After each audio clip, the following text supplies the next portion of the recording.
Malam pertama Ramadan 1445 Hijriah diwarnai dengan aksi perang sarung antar remaja di depan Masjid Islamic Center Koja, Jakarta Utara.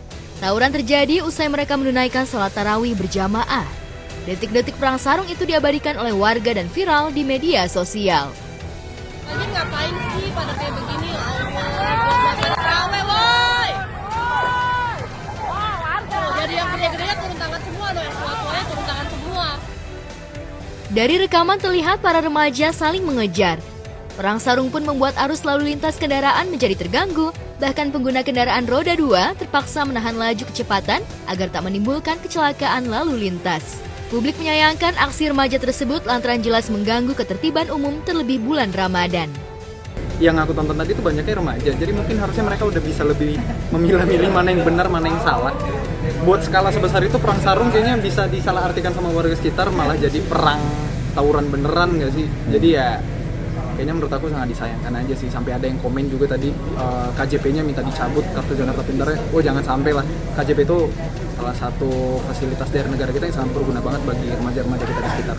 Jangan sampai gara-gara kesalahan kecil jadi mengimbas ke kesalahan besar. Di lain tempat, dua remaja yang hendak ngabuburit menggunakan motor jadi sorotan dan viral. Pasalnya niat hati ingin ngabuburit menunggu buka puasa dengan jalan-jalan naik motor. Namun yang terjadi, malah dua wanita pengendara motor tersebut terbang dan nyangkut di atap rumah.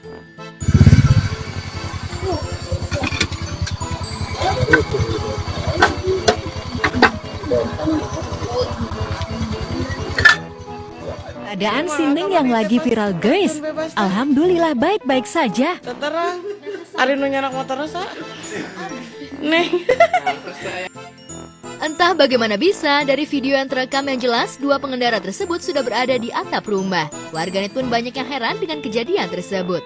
Menurut keterangan dari warga bahwa anak-anak yang masih berusia SD tersebut sedang ngabuburit. Kejadian tersebut terjadi pada jam 9 pagi. Nah, kemudian siswa tersebut karena medannya curah nyangkut di atap rumah warga.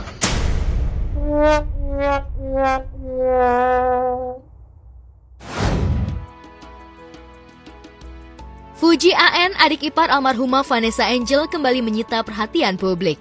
Bukan lagi soal asmara, melainkan hasil kerja keras Fuji yang sukses menuai decak kagum. Fuji kali ini kembali mengejutkan warganet dengan memamerkan aset mewah terbarunya, yakni membeli sebuah mobil sport dengan harga fantastis.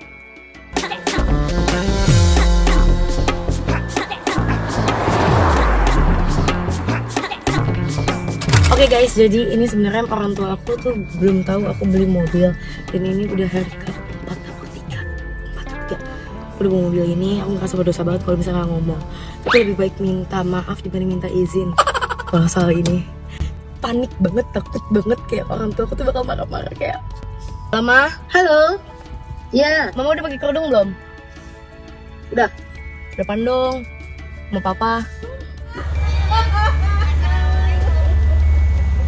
Gimana ceritanya? Jadi juga. Udah beli mobil. Ya Allah, gimana? Mama cantik banget hari ini. Enggak marah. Apa karena ada kamera Mama tidak berani marah? Ya mama itu nggak bisa marah karena udah dibeli ya nggak Bit? Jangan. Sebenarnya tidak beli mobil ini dari sehari sebelum interkon.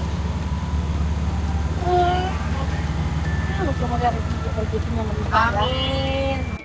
Melalui akun Instagram pribadinya, Fuji mengunggah dirinya yang tengah menyetir mobil barunya tersebut. Dalam caption, Fuji menuliskan, "Another wishlist check off. Alhamdulillah." Unggahan Fuji pun juga dikomentari sejumlah selebriti yang merasa salut dengan pencapaian Fuji, kecil-kecil sudah tajir melintir. Gimana sih Opa? Tahu. Jadi marah nggak, Pak? Enggak marah deh, Bob. Papa malah bersyukur kepada yang kuasa nih. Kemarin bilangnya jangan-jangan aku tuh udah deg-degan, mana udah DP lagi. Kalau belum dibeli ya jangan ya Pak. Iya. Kemarin waktu Tinanya itu udah DP. Alhamdulillah ya Pak. Apa tuahnya Pak Haji Faisal? Pak Haji, anaknya saya lihat Fuji beli mobil nih Pak Haji. Ya. Pendapat Pak Haji gimana Pak Haji? Ya, kalau papa sih ya bersyukur aja. Ya, alhamdulillah anak bisa beli mobil yang mewah. Tapi mirip. Dan ya terima kasih, puji syukur kepada yang kuasa. Kan sesuai nama Ti, pujian Ti, artinya Iya. puji syukur. Ya.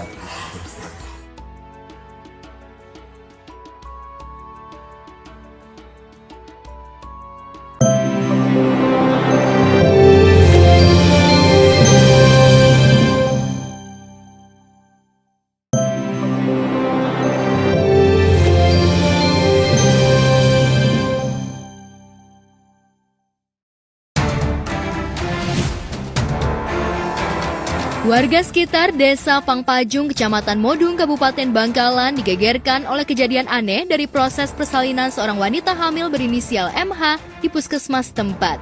M melahirkan dengan bayi yang keluar tanpa kepala.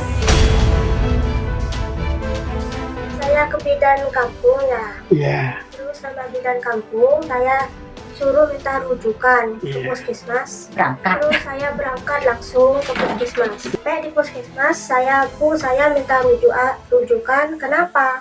Saya mau melahirkan. Saya pengen melahirkan operasi. Saya ini mau melahirkan operasi di Bangkalan. Saya mau minta rujukan. Iya Bu, sebentar. Ibu mau diperiksa dulu. Dia telepon bidan namanya Bu Mega. Terus akhirnya Bu Mega datang. Terus pembukaan katanya 4. Lama-lama saya dikasih suntikan pendorong. Terus nggak bisa, saya nggak kuat. Nggak kuat, akhirnya patah badannya. Tinggal kepalanya di dalam. Belakangan terkuak fakta jika ada dugaan malpraktik dari seorang bidan puskesmas berinisial M yang menangani proses persalinan. MH terkejut saat bayinya lahir tanpa kepala. Sempat ditarik enggak sama bidannya? Ditarik sama ya, bidannya? ditarik. Saya nggak tahu soal dipotong apa enggak, saya nggak tahu. Satunya megang gunting sambil ditarik sambil di Suruh pakai tangan ke dalam gitu? ke dalam. Aku ikut prihatin karena itu ternyata bisa dibilang malpraktek ya. Jadi kok bisa gitu, maksudnya tuh bisa kepala bayinya ketinggalan. Aduh ya ampun, gak bisa ngebayanginnya.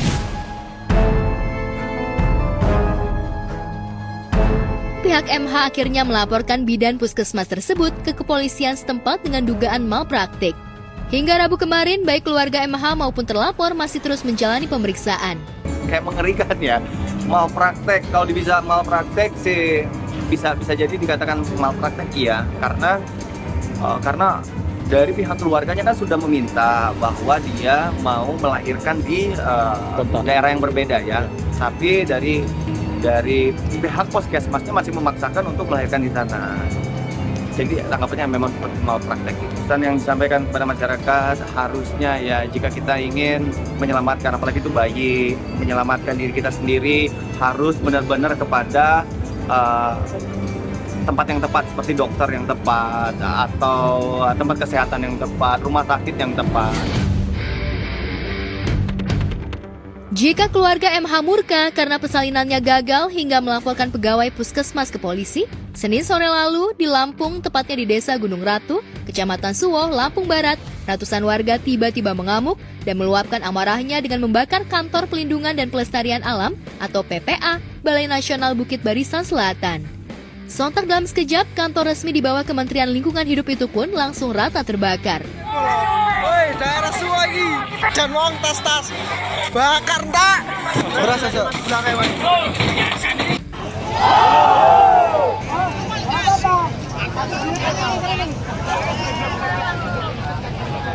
Belakangan terkuak fakta jika amuk murka ratusan warga itu dipicu oleh kejadian sebelumnya di mana ada 2 petani yang tewas akibat diterkam harimau. Warga kala itu marah karena pihak terkait tidak mampu menangkap harimau yang telah membuat 2 petani tewas. Orang keterkam harimau Mbak itu. Harusnya kita mengedepankan itu asas kekeluargaan dulu lah, jangan kita hakim sendiri karena apa ya, pasti efeknya pasti ada yang dirugikan. Jadi amarah dari warga sendiri sebenarnya meminta pertanggungjawaban dari petugas, tapi disayangkan yang ibaratnya di mana kesabaran dari pada warga ini belum bisa terjaga. Sejauh ini aksi membakar kantor PPA Balai Nasional Bukit Barisan Selatan itu dinilai warganet berlebihan. Malah sebagian warganet yang menyindir bukan harimau yang salah, tapi manusialah yang telah menduduki habitat mereka. Harimau itu emang hewan yang harus dilindungi. Emang harusnya juga ya pemerintah tuh bekerja sama lah ya, sama warga sekitar, sama penduduk setempat lah, supaya bagaimana caranya harimau liar itu tidak masuk ke pekarangan rumah penduduk sekitar. Sementara Minggu dini hari lalu, sekitar pukul 5:13 waktu Indonesia Barat, tepatnya 10 Maret 2024 lalu, komplotan maling motor sukses menggasak kendaraan roda 2 milik warga RT 6, Galur Johar Baru, Jakarta Pusat. Meski sang pemilik motor sudah menggunakan kunci ganda, namun kendaraan yang terparkir di depan rumah gang itu tetap berhasil digasak maling. Aksi ini berhasil terekam kamera CCTV.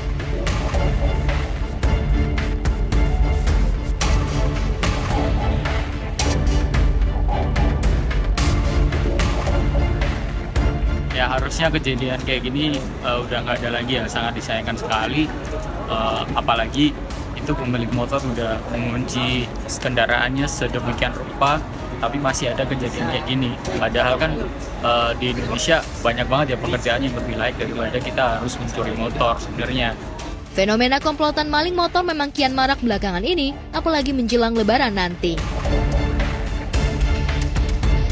Buat para pemilik kendaraan yang ingin memarkirkan kendaraannya mungkin bisa mencari tempat yang lebih baik, karena gang-gang seperti di video tadi sangat banyak kemungkinan terjadi pencurian ataupun hal-hal yang tidak diinginkan.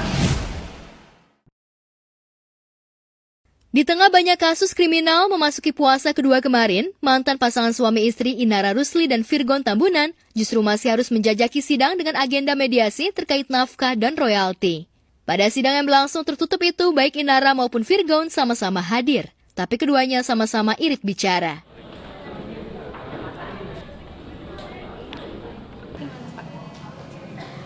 Kan aku pasif ya, jadi nunggu dari pihak Virgonnya aja. Sikap ogah terbuka dan belak-belakan sejoli yang pernah hidup satu atap ini rupanya cukup beralasan. Pasalnya, sidang mediasi kemarin masih belum menemui titik temu antara kedua belah pihak, sehingga harus ditempuh mediasi lanjutan di akhir bulan Maret ini.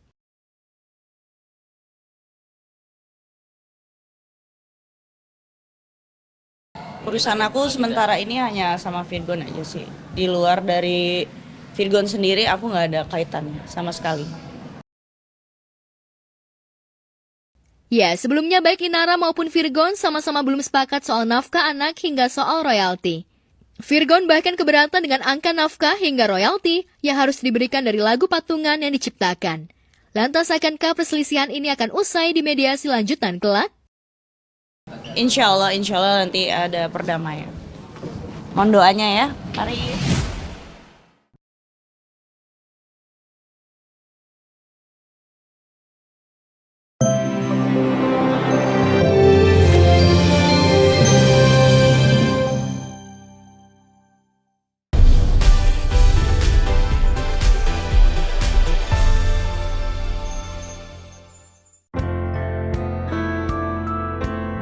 Pemirsa, ada saja tingkah sekelompok ibu-ibu yang menyambut Ramadan dengan cara yang unik.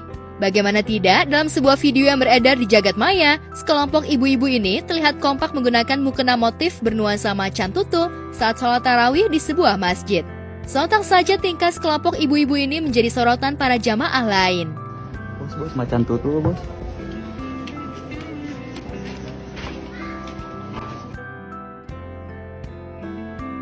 Ya, tak ada yang salah memang yang dilakukan oleh ibu-ibu tersebut, namun apa yang dilakukan ibu-ibu tersebut tentu saja memenuhi beragam komentar warganet termasuk para selebriti. Warna sebenarnya nggak ada pakemnya sih gitu, cuma ada mungkin kayak dulu Rasulullah SAW melihat para sahabat keluar seperti gagak-gagak hitam, warna hitam ada gitu. Cuma untuk pakemnya sholat harus pakai warna ini apa sebenarnya tuh nggak ada. Motif macan tutul terawih, jadi kompak gitu ya. Iya. Ya sebenarnya sih bagus-bagus aja sih. Jadi ibadah tuh nggak dilihat dari luarnya aja sih. Mau pakaian apapun yang penting kita nyampe ke Allah Subhanahu Wa Taala ya bebas aja gitu.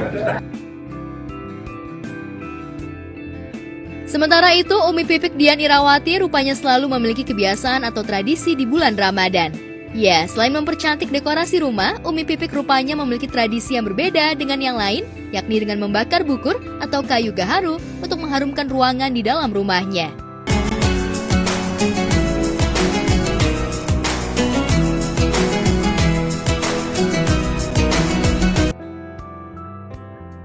Membakar bukur atau kayu gaharu ini merupakan tradisi orang Arab Saudi sepanjang tahun dengan maksud agar ruangan di dalam rumah harum dan membuat tamu yang datang bisa merasa nyaman dan betah. Hal inilah yang dicontoh oleh Umi Pipik agar rumahnya wangi dan nyaman sesuai anjuran Rasulullah.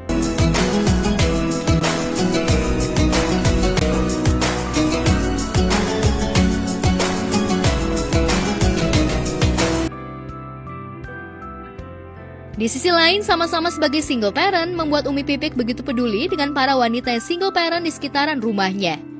Istri almarhum Ustadz Jeffrey Al-Bukhari ini memanggil ibu-ibu yang merupakan seorang janda untuk membagikan sembako agar mereka bisa menjalani Ramadan dengan tenang. Assalamualaikum. Kegiatan Umi hari ini, pagi tadi Umi mengumpulkan ibu-ibu single parent yang ada di sekitar rumah Umi untuk dibagikan sedikit bahan pokok untuk keperluan puasa. Tips supaya puasa kita ini mendapatkan pahala puasanya.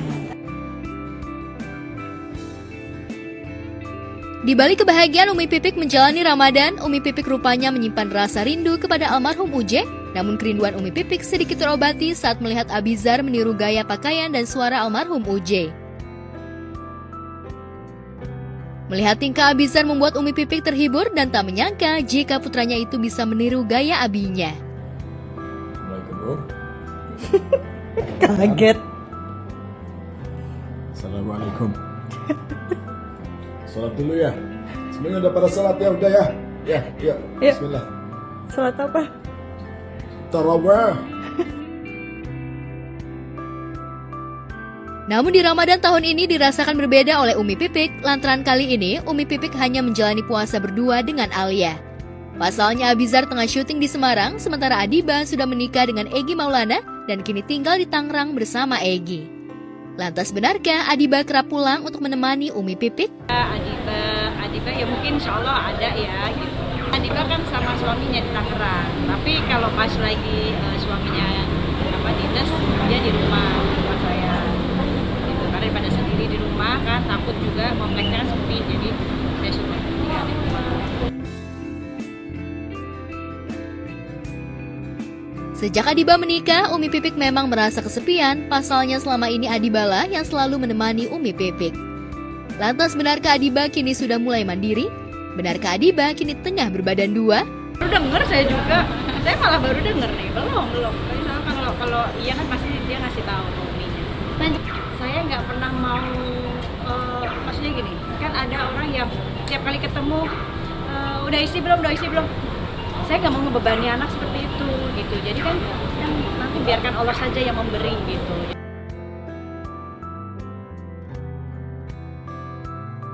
Sementara itu Ramadan tahun ini dirasakan berbeda oleh Ria Ricis dan Teuku Ryan.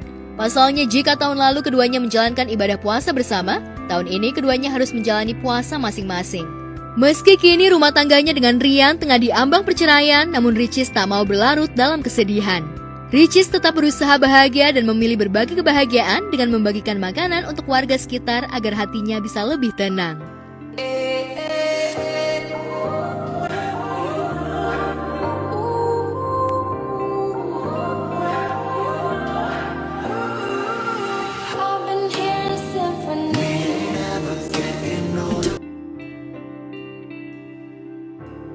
Tak hanya bagi-bagi makanan, Ricis pun berencana akan membagikan THR online kepada para followersnya. Assalamualaikum warahmatullahi wabarakatuh. Selamat hari puasa pertama bareng aku sama bareng Moana. Ini kita benar-benar puasa pertama ya.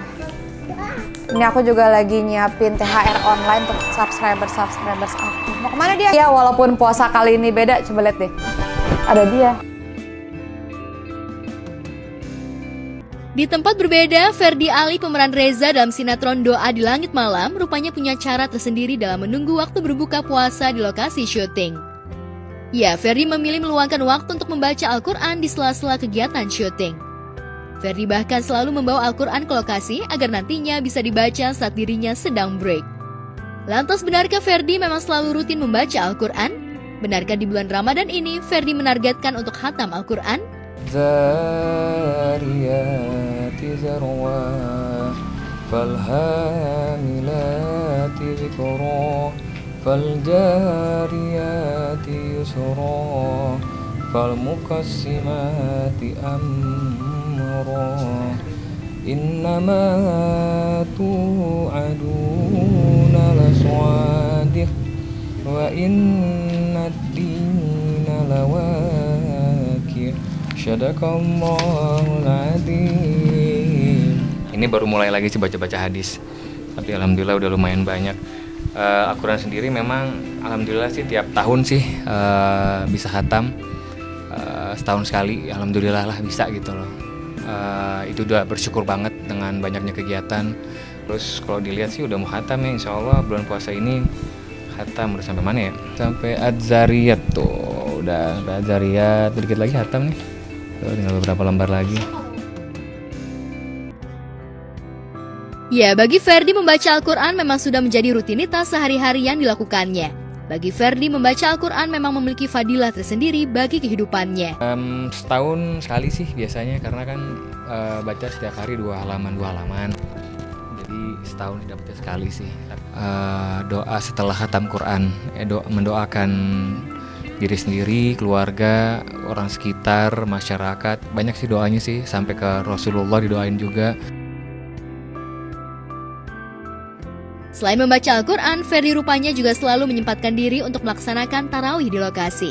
Meski jadwal padat, namun Ferdi berusaha untuk tak meninggalkan sholat tarawih. Normal sih, bukan normal ya, maksudnya ikut yang biasa aja, yang 4M, yang 22, 3, 11 jadi sama witir. Jadi beneran ya, 8 taraweh, 3 witir.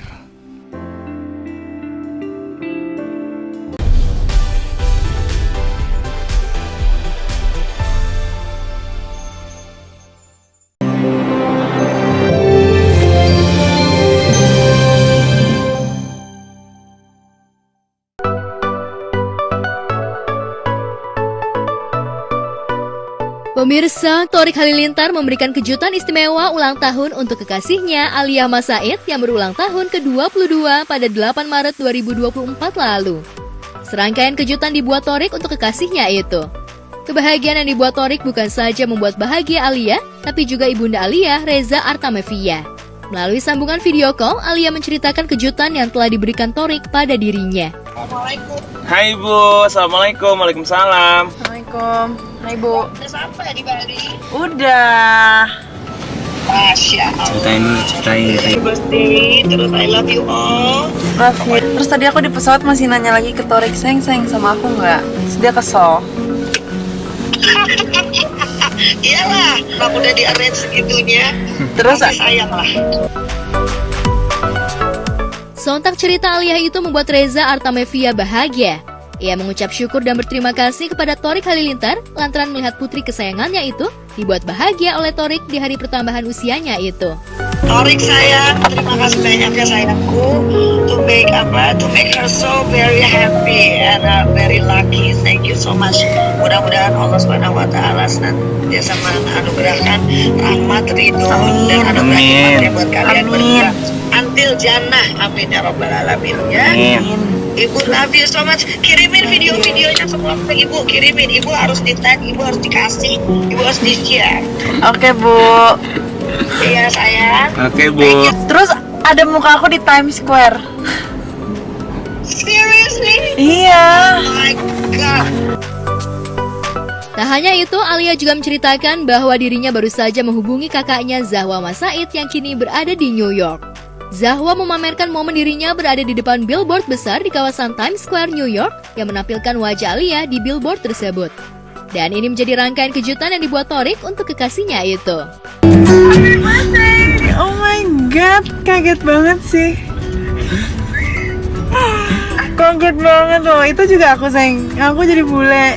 Soalnya kayak kita nggak bisa bawa kamu ke New York dan nggak bisa bawa. Kenapa kita bisa mau ke New York sekarang mau? Yuk. Iya. Oh my God, that's so cute. Usai memberikan kejutan, Thorik membawa kekasihnya itu terbang ke Pulau Dewata, Bali bersama rekan-rekannya. Setelah sebelumnya berziarah ke makam ayah Alia, Aji Mas Said.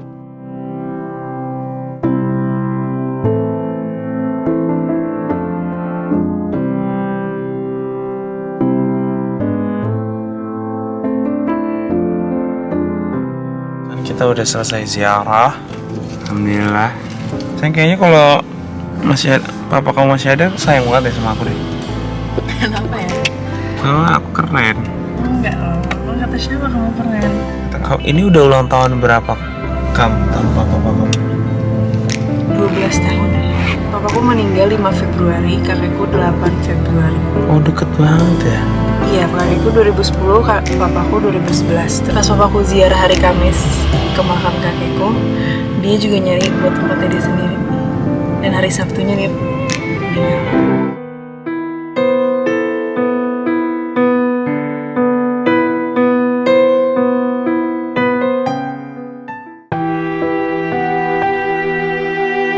Sementara itu, kabar duka datang dari pendiri dan pimpinan Majelis Nurul Mustafa, Habib Hasan bin Jafar Assegaf, yang meninggal dunia pada Rabu pukul 9:01 waktu Indonesia Barat pada usia 47 tahun. Almarhum mengembuskan nafas terakhir dalam keadaan berpuasa dan usai menjalankan sholat duha. Sebelumnya, almarhum sempat terjatuh lemas, kemudian dibawa ke rumah sakit di kawasan Cinere, Depok. Kronologi wafatnya Habib Hasan bin Jafar Assegaf disampaikan pihak keluarga. Jadi setelah beliau ini tadarus bersama anak muridnya ba'da sholat subuh, setelah istirahat bangun jam 8 untuk menunaikan sholat duha. Nah, ketika selesai sholat duha, beliau langsung lemas. Kita kira pingsan. Kemudian setelah itu kita bawa untuk memastikan ke rumah sakit Puri Cinere. Ternyata dokternya berkata sudah tidak ada. Dia nanya karena memang di situ sudah ada riwayat jantung dari orang tua, mungkin riwayat jantung gitu kan. Beliau dalam keadaan berpuasa setelah sholat duha dan di bulan Ramadan, semua tanda-tanda husnul khotimah jelas. Untuk mukanya begitu senyum. Rencananya jenazah Habib Hasan bin Jafar Assegaf disemayamkan di Masjid Nurul Mustafa Center di Jatimulya, Cilodong, Depok. Sedangkan pemakaman akan dilakukan hari ini di Masjid Nurul Mustafa Center Depok ba'da zuhur.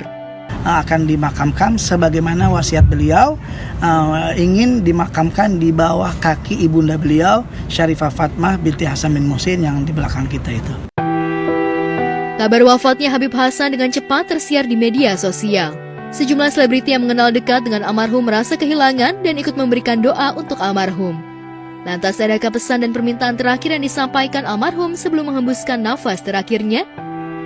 Beliau pesan, Habib Abdullah, saya ini puasa, saya minta maaf kalau ada salah. Kemudian beliau titip Atos, anak beliau, titip Ali, bawa dakwah kemana saja. Saya sudah siapkan katanya Majelis Ta'lim Nurul Mustafa.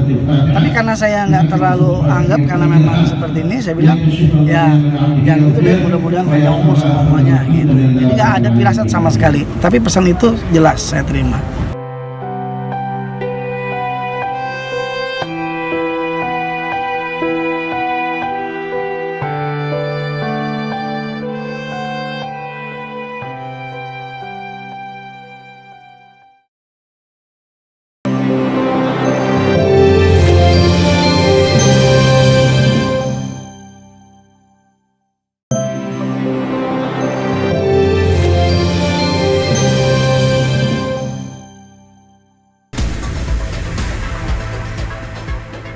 Pemirsa, sejumlah akun gosip acap kali mengunggah video yang mencetak viral.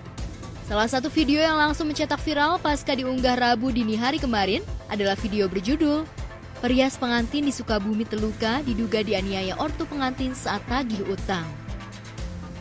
Dalam tempo 12 jam, video itu sudah mendulang 7.971 komentar.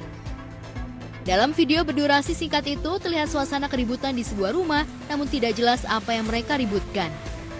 Hanya saja dalam cuplikan adegan, ada seorang laki-laki yang terluka dengan wajah diblur yang diduga adalah seorang perias pengantin yang menagih utang kepada orang tua mempelai.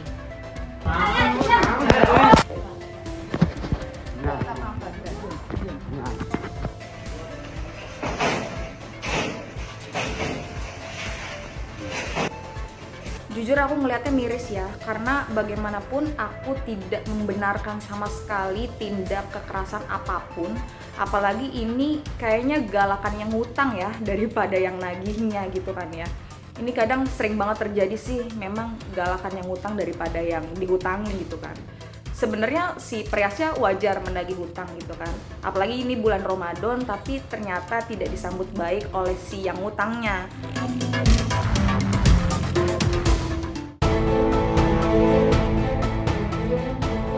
Sosok mantan kiper timnas Indonesia Kurnia Meiga belakangan ini kembali menjadi sorotan masyarakat. Di akun Instagram dan TikToknya, Kurnia Meiga getol mengupdate kondisi terkini dirinya pasca pensiun dini dari lapangan hijau. Karena mengidap penyakit papiledema, mata Kurnia Meiga nyaris tidak bisa melihat cahaya sama sekali, sehingga tak memungkinkannya untuk bekerja sebagai pelatih sepak bola atau pekerjaan lain yang membutuhkan mobilitas tinggi. Walhasil ia terpaksa melakukan pekerjaan ringan yang bisa dilakukan di rumah seperti menjual kerupuk secara online. Netizen yang usil pun bertanya-tanya apakah setelah jatuh miskin, Kurnia Meiga dicapakan oleh Azira Atska Fatir, ibu dari 3 anaknya. Gerah dituding meninggalkan Kurnia Meiga, Azira pun mengklarifikasi penyebab kehancuran rumah tangganya dalam podcast Melanie Ricardo dan Denny Sumargo. Selain tak bisa meninggalkan kebiasaannya mengonsumsi miras, biduk pernikahan yang didayu sejak tahun 2013 itu seringkali diterpa oleh badai perselingkuhan dan KDRT. Tadinya aku nggak mau speak up, Kak. Maksudnya perceraian ini kita keep, pertama jaga anak-anak. Betul. Ya di lingkungan namanya masih kecil, anak perempuan tiga-tiganya. Ya kan mentalnya nggak sekuat anak laki. Betul. Ya kan. Terus dia memberi statement lah tuh, perceraian tuh adanya perceraian gini-gini. Tapi tidak memberitahu alasan perceraiannya itu apa. Sorry, emang nih anakmu yang dihujat atau orang tuamu yang dihujat? Orang tua aku dihujat, anak dihujat. Orang tua dibilangnya gagal didik anak pun juga kena. Gila ibu lu tuh gimana sih, material apa segala macam. Anak-anak justru dari awal udah tahu. Tahu. Zia berantem di depan anak-anak? Aku nggak berantem, dia yang melakukan kekerasan depan anak-anak. Dan aku memang mengajarkan anak-anak untuk saling terbuka di dalam keluarga ya. Oke. Tiap dia minum alkohol itu, kebiasaannya aku dan anak-anak dikunci dari luar kamar, biar anak-anaknya tidak melihat kelakuan bapaknya. Dengerlah tuh suara ribut, ternyata papa aku masuk ke rumah. Kan aku nutupin aib suami nih, selama 9 tahun aku nikah, aku tutupin aib suami, selingkuh udah kenyang. Ada, aku punya bukti, saksi hidup ada semua. Jadi kalau dibilang aku nggak tahu diri atau aku apa, aku kurang bertahan di mana gitu. Kalau aku mau cerai ya dari dulu aja pas dia jaya, cuman kan aku mikir anak. Resmi bercerai pada Februari 2023, Kurnia Meiga sudah lebih dulu angkat kaki dari rumah mewah Azira, tepatnya saat anak ketiga mereka masih berada di dalam kandungan. Bahkan sampai anak itu lahir, Kurnia Meiga tak berani datang menjenguk. Sebaliknya, saat itu di media sosial dan hiburan, Kurnia Meiga ramai diberitakan melelang koleksi medali yang diraihnya sampai hidup berpindah-pindah dari satu kontrakan ke kontrakan lainnya. Sempet depresi nggak, Mas? Sangat. Apa yang dirasakan? Masa gila gue dari fit ya, mantan kiper timnas gitu. Apa titik terendah yang kamu rasain? Sempet sampai punya pikiran itu mau bunuh diri sih. Karena lo ngerasa hidup juga nggak ada artinya. Yang nggak ada gunanya sih. Cuman kan di satu sisi hidup cuma sekali, harus dinikmati. Ya. Apa yang bikin lo bangkit? Apa karena nyokap? Karena nyokapnya juga sakit. Ada ya. Karena nyokap, anak keluarga, karena anak-anak sih. Meski sikap Kurnia Meiga menorehkan luka dalam di hatinya, Azira tak memungkiri sisi baik yang ditunjukkan oleh mantan kiper andalan Arema Football Club itu. Menurut Azira, di masa jayanya, Kurnia Meiga adalah sosok suami yang bertanggung jawab secara ekonomi. Bahkan ketika Azira berterus tentang anak angkatnya yang baru lulus SMA pada 2013 silam, Kurnia Meiga bersedia menguliahkan anak angkat istrinya itu hingga lulus dari Akademi Kebidanan. Kalau perempuan bisa memilih akhirnya laki-laki ini, gue pengen nikah sama dia, dan he's gonna be the father of my kids, berarti ada sesuatu yang lo lihat saat itu dari Kurnia Meiga. Iya. Apa? Jadi aku tuh sebelum nikah tuh memang sudah punya anak angkat. Dari SMP dia aku angkat sampai pas ketemu Ega itu udah selesai SMA. Aku kenalin lah ke Ega tuh. Terus Ega menerima itu dibanding yang sebelum-sebelumnya. Iya. Terus Ega mau kuliahin sampai akhirnya jadi bidan. Wow. Baik mah baik, Kak, pribadinya mah baik, sayang anak, sayang istri. Iya. Agar pemberitaan berimbang, Densu pun ingin mengundang Kurnia Meiga sebagai bintang tamu. Ya saya pikir juga nggak fair juga kalau saya nggak kasih tempat. Akhirnya begitu beliau menyampaikan semuanya, saya sempat ragu juga, tapi beliau bawa bukti. Jadi saya kayak oke lah. Saya bersimpati lah, makanya saya sempat ngomong di akhir podcast bahwa kalau Mas Mega bisa datang ke tempat saya, yuk saya juga bersedia pasti untuk meluruskan semuanya, membantu lah. Karena setiap manusia pasti ada baik, ada buruk.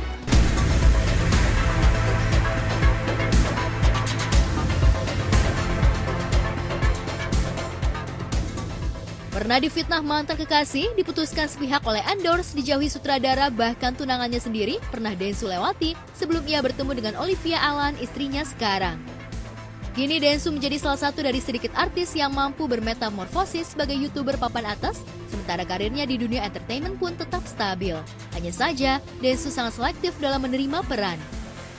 Gue menolak film ini di awal karena gue takut gue nggak bisa memainkan.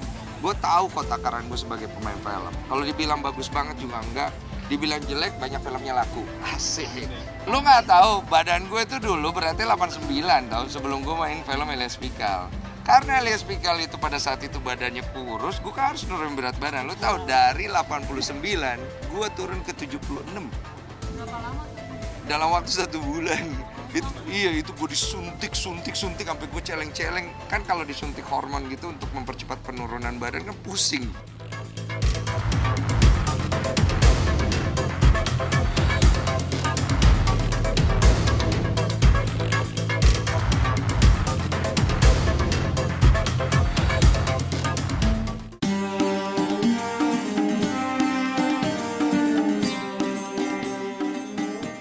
Program Hafiz Indonesia 2024 yang tayang selama Ramadan 1445 Hijriah di RCTI ini berhasil menyedot pemirsa Indonesia.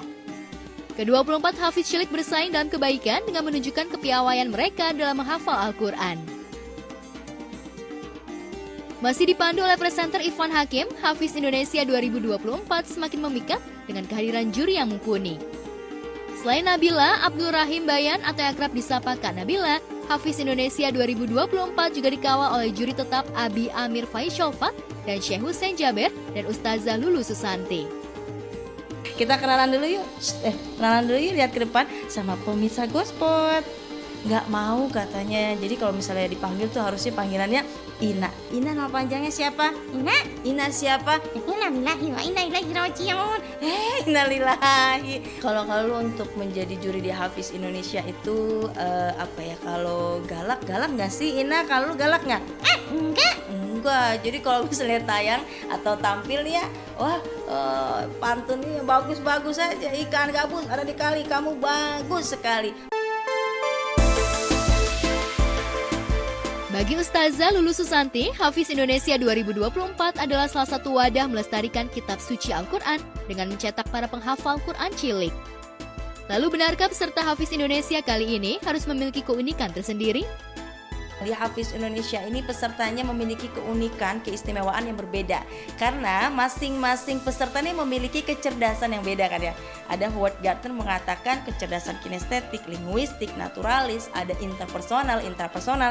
Ternyata di Hafiz Indonesia mereka ada juga kecerdasannya matematis nih. Mereka suka menghafal Al-Quran, kemudian disebutkan ayatnya itu pakai angka, pakai nomor. Wah, seru banget. Ada juga yang linguistik, dia bercerita, menghafal Qurannya dengan bercerita ketika menjelaskan tentang isinya kandungan dalam Quran surah Al-Fil ini bagaimana dijelaskan. Itu jadi keunikannya luar biasa. Ada yang memang suka bermain, masanya aktif. Waduh, udah lari ke sana, lari ke sini menghafal Qurannya.